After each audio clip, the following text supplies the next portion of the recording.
ویسے بھی دعا 3 طریقوں سے قبول کی جاتی ہے، جس کا علم ہمیں ہونا بہت ضروری ہے تاکہ ہماری شکایتوں میں کمی آ سکے۔ There are 3 types of answering duas۔ پہلی یہ کہ آپ نے اللہ سے دعا کی اور آپ کی دعا فوراً امیڈیٹلی قبول ہو گئی، یا کچھ دنوں بعد، یا کچھ مہینوں بعد، یا کچھ سالوں بعد قبول ہوئی، مگر قبول ہوئی۔ مثلاً آپ نے کوئی چیز اللہ سے گڑ گڑا کر مانگی اور وہ آپ کو فوراً مل گئی، یا آپ نے دعا مانگی کہ اللہ میرا رزلٹ بہت اچھا آ جائے اور آپ کا رزلٹ سچ میں بہت زیادہ اچھا آ جاتا ہے، یا آپ نے کسی اچھی جاب کے لیے دعا کی اور وہ فوراً آپ کو جاب مل جاتی ہے،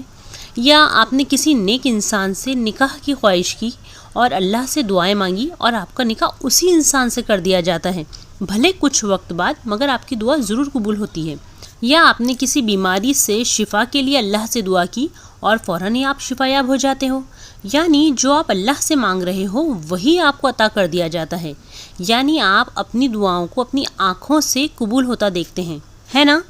تو یہ ہوئی دعا قبول ہونے کی پہلی صورت۔ اب دوسری صورت دعا قبول ہونے کی کیا ہے؟ تو دیکھیے، آپ کچھ دعائیں اللہ سے مانگتے ہو اور وہ دعائیں شاید اس وقت آپ کے حق میں بہتر نہیں ہوتی، تو اللہ ان دعاؤں کو آخرت کے لیے ذخیرہ کر لیتا ہے، یعنی آخرت میں اس کا بدلہ دینے کے لیے ان دعاؤں کو سیو کر لیا جاتا ہے،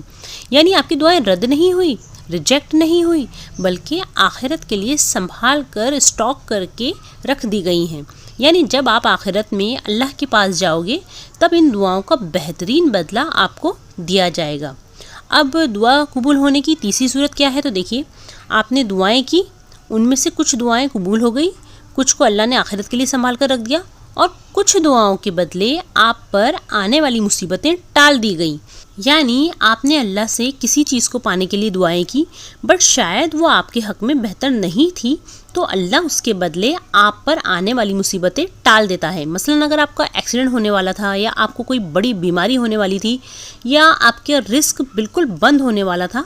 تو اللہ ان تمام مصیبتوں کو آپ کی دعاؤں کے بدلے ٹال دیتا ہے، اور آپ کو پتہ بھی نہیں چلتا کہ آپ پر سے مصیبتیں ٹال دی گئی ہیں، یعنی آپ کی دعائیں رد نہیں ہو رہی ہیں، بلکہ الگ الگ شکلوں میں الگ الگ طریقوں سے قبول کی جا رہی ہیں، مگر ہم سمجھ ہی نہیں پاتے اور سمجھتے ہیں کہ اللہ دعائیں قبول نہیں کر رہا ہے۔ دیکھیے، ایسا بالکل نہیں ہے۔ اللہ تعالیٰ ہم سے بہت بہت زیادہ محبت کرتا ہے، اسے پتہ ہے ہمارے لیے کیا زیادہ بہتر ہے، اور وہ اسی لحاظ سے دعائیں قبول کرتا ہے، اس لیے زیادہ سے زیادہ دعائیں مانگتے رہنا چاہیے، کیونکہ آپ کو پتہ نہیں کہ آپ کی دعائیں کون سے طریقے سے قبول کی جا رہی ہے۔ دعا یا تو قبول ہو گئی، یا آخرت کے لیے ذخیرہ کر لی جائے گی، یا مصیبت کو ٹال دے گی، مگر رد نہیں ہوگی۔ اللہ تعالیٰ ہماری تمام جائز دعاؤں کو قبول فرمائے، آمین یا رب العالمین۔